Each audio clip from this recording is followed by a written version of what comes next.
Hello, I'm Donald Leggett, and welcome to the latest London Southeast CEO interview. I'm joined today by Arthur Millholland, President and CEO of COPL, Canadian Overseas Petroleum Limited, which is listed in Canada and London. COPL has agreed to purchase two producing oil assets in Wyoming, USA. COPL raised £9 million in December and has now signed a term sheet for $65 million to finance the acquisition of 57% of Atomic Oil and Gas. Welcome, Arthur. It's great to have you with us today. Great to be here. It's been a long time. Now, the Atomic Oil deals happened very quickly. Last time we heard from you, we were discussing a new Nigerian exploration oil asset. Now, suddenly in December, you're taking advantage of the low oil price to acquire two oil fields in Wyoming, which are producing high-quality crude. But has it given you enough time to do due diligence on those assets, Arthur? Yeah, yes, Don, it certainly has. We started looking at this opportunity back into actually the end of August, and it was certainly opportunistic on our part, and given what went on in the world last year in the oil business, truthfully, if the oil prices had not dropped at the beginning of last year, this wouldn't have been for sale. So we know the asset quite well. And all the due diligence has been done. Okay, the 65 million credit facility to finance the acquisition completes in 15th of February. So give or take 3 weeks.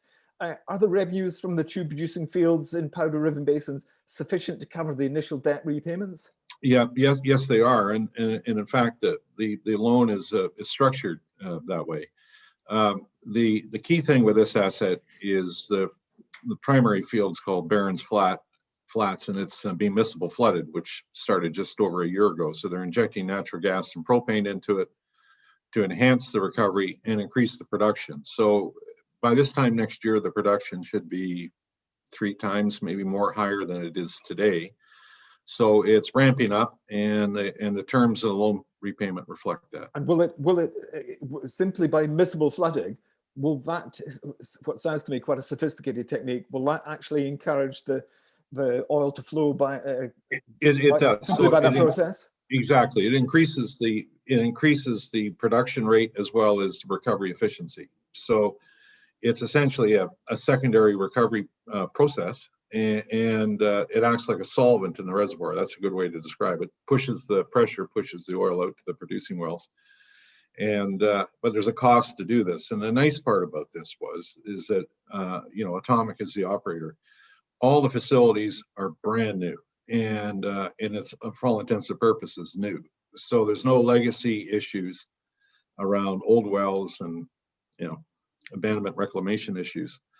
The next thing is it's from very importantly, it's probably the most environmentally friendly oil field anywhere, is because the natural gas, and they mix it with propane, is injected into the reservoir at high pressure, and then as its associated gas is produced with the oil, it's separated, recompressed, and re-injected down. So there's zero gas flaring.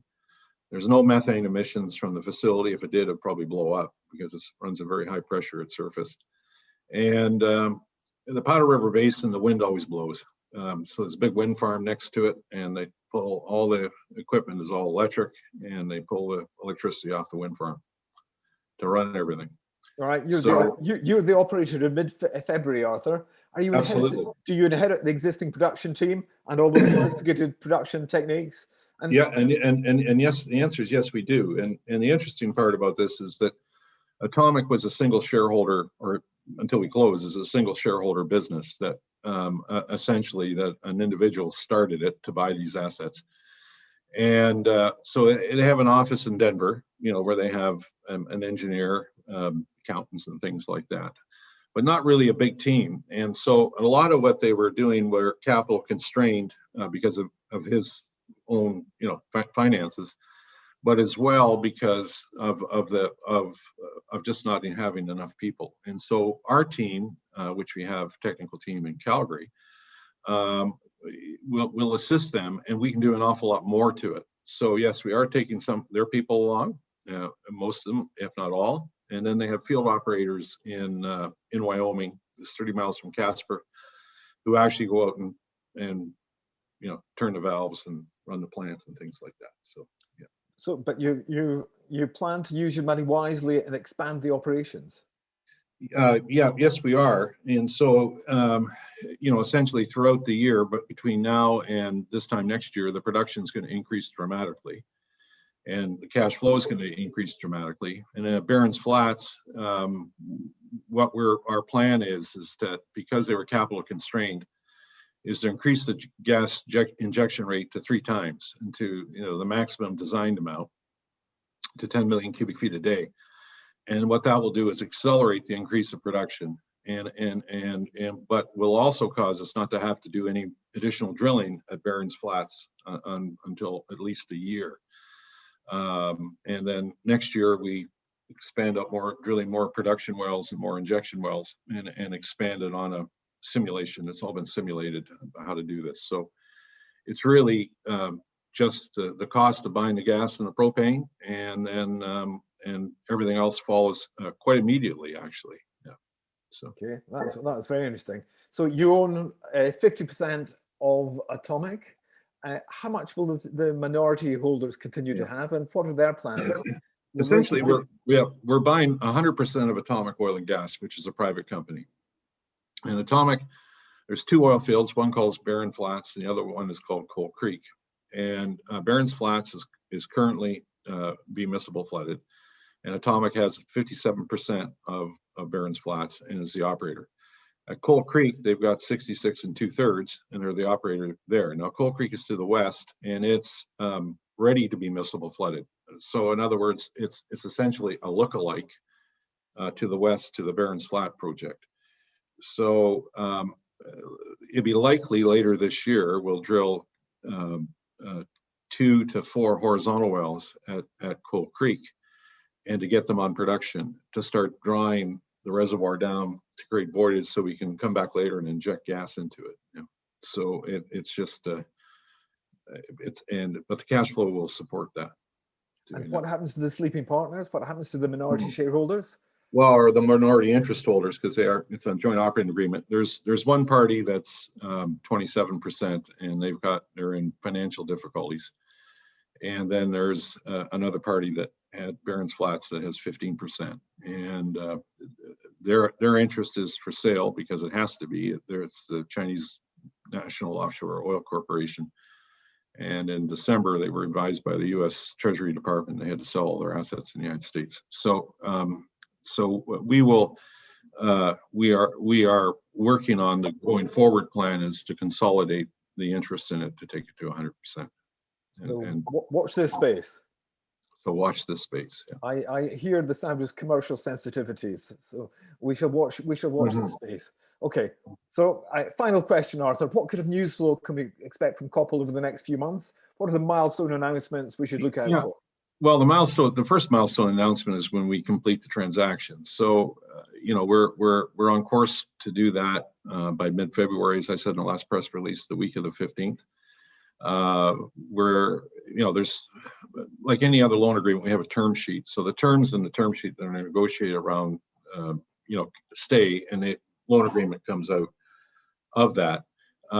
So there's always conditions associated with it. And so in this case, it's hedging, and as well as increase contracts to increase the purchase of increased volumes of natural gas.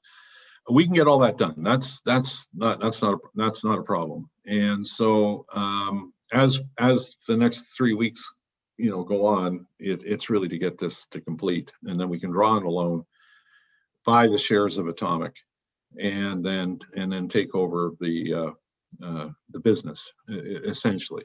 But as far as on the ground, it's just going to remain exactly the same as it is right now. And what will happen next? What happens? And then later is, as the production increases, it will be material. It's going to jump quite quickly and quite rapidly. So when it does, we see a big increase month to month.